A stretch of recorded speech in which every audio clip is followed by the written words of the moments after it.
Could you actually conjure a Rasengan in your hand? Could your aura really manifest into a giant-ass robot? Welcome to Anime Physics 101, where we ask the question that gets every weeb and scientist equally hyped. What if anime power systems were real? Today we're doing a speculative deep dive into 4 iconic systems, Nen, Chakra, Quirks, and Alchemy, and putting them through the ultimate reality check. We'll break down the energy requirements, biological feasibility, and whether you could legally use them to skip traffic. Let's get theoretical. First, ground rules. For a power system to work in reality, it needs to satisfy 3 conditions. 1, energy source. Where's the juice coming from?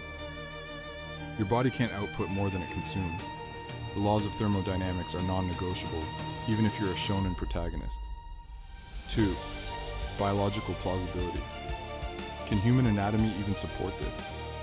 We're talking organs, nervous systems, not spontaneously combusting. 3, practical utility.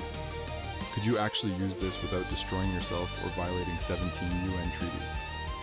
With that in mind, let's start with the most philosophical system, Nen, the technique of manipulating life energy, or aura.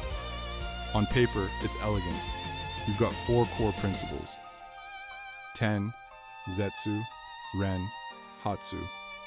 Aura flows from your body's pores, you control it with willpower, and boom, you can punch through walls or read minds. Here's the reality check. Bioelectromagnetism. Your nervous system does generate an electromagnetic field, about 0.000001 Tesla. To produce a visible aura that can physically manifest, you'd need to amplify that by a factor of roughly 10 million. But wait, what about bioluminescence? Fireflies and deep-sea creatures produce light through chemical reactions. If we could genetically engineer human cells to produce luciferin on demand, you might get a faint glow. But a force field? That requires energy density that would cook you from the inside out. Your mitochondria would revolt. The Hatsu categories are where it gets spicy. Conjuration? You're literally creating matter from nothing. Violates mass energy conservation. Transmutation? Changing your aura's properties to mimic elements means rewriting quantum states at room temperature. The energy required would make a nuclear reactor look like an AA battery.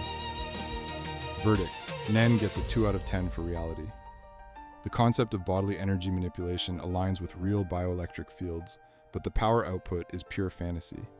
You'd need a full-body fusion reactor and a nervous system made of superconductors. Hard pass. Hard. Next up, Chakra from Naruto. 2 components: physical energy from your cells, spiritual energy from consciousness. Mix them, control them through 361 chakra points, and you can walk on water or breathe fire. Physically, this is actually vaguely plausible. Your cells do produce ATP, adenosine triphosphate, the body's energy currency. If you could somehow consciously direct ATP release in specific tissues, you might achieve superhuman bursts of strength. But here's the bottleneck: cellular respiration. To generate a single Rasengan, let's estimate it has the kinetic energy of a cannonball, about 50,000 joules. You'd need to burn through 12 grams of pure ATP instantaneously. Your body only holds about 50 grams total at any moment, and regenerates it slowly. You'd basically give yourself total metabolic collapse. 1 jutsu, 1 coma. And those chakra points? They align suspiciously well with major nerve clusters and endocrine glands. The pineal gland, adrenal glands, these do release hormones that affect energy and perception. Could you train to control them? Maybe with decades of biofeedback. But manipulating space-time like the Rasengan, that requires negative energy densities, which, yeah, that's exotic matter territory. Nobel Prize stuff. Verdict: Chakra scores a 4 out of 10. The framework maps onto real anatomy better than most, but the power scaling is thermodynamic suicide. You'd be a one-use cannon. Use. Quirks. Genetic superpowers manifesting in 80% of the population. This one's the most grounded because it's pure biology. Or is it? Let's categorize.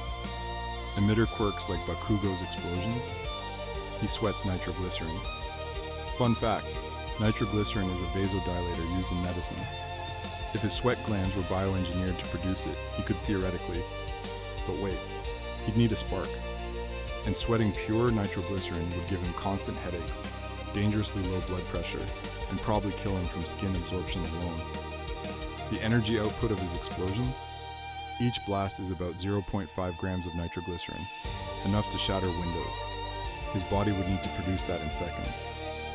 That's metabolic demand on par with a marathon runner per sweat gland. Transformation quirks like Mant Lady's gigantification. Square cube law says hello. If she grew from 5 feet 2 inches to 68 feet, her bones would shatter under her own weight unless her tissue density changed to something like titanium alloy. Her heart couldn't pump blood to her brain. She'd pass out in 3 seconds. But mutant quirks, these are almost feasible. A tail, extra joints, hardened skin. Evolution could, in theory, produce these over millennia. But spontaneously in one generation, that would require horizontal gene transfer on a scale that makes CRISPR look like child's play. Every cell in your body would need to be rewritten simultaneously without lethal mutations. Verdict. Quirks get a 6 out of 10. The genetic basis is scientifically directionally correct. CRISPR can edit genes, but the manifestation breaks physics, biology, and common sense. Still, it's the closest to maybe one day with God-tier genetic engineering. Finally, alchemy. The law of equivalent exchange. To create, something of equal value must be lost.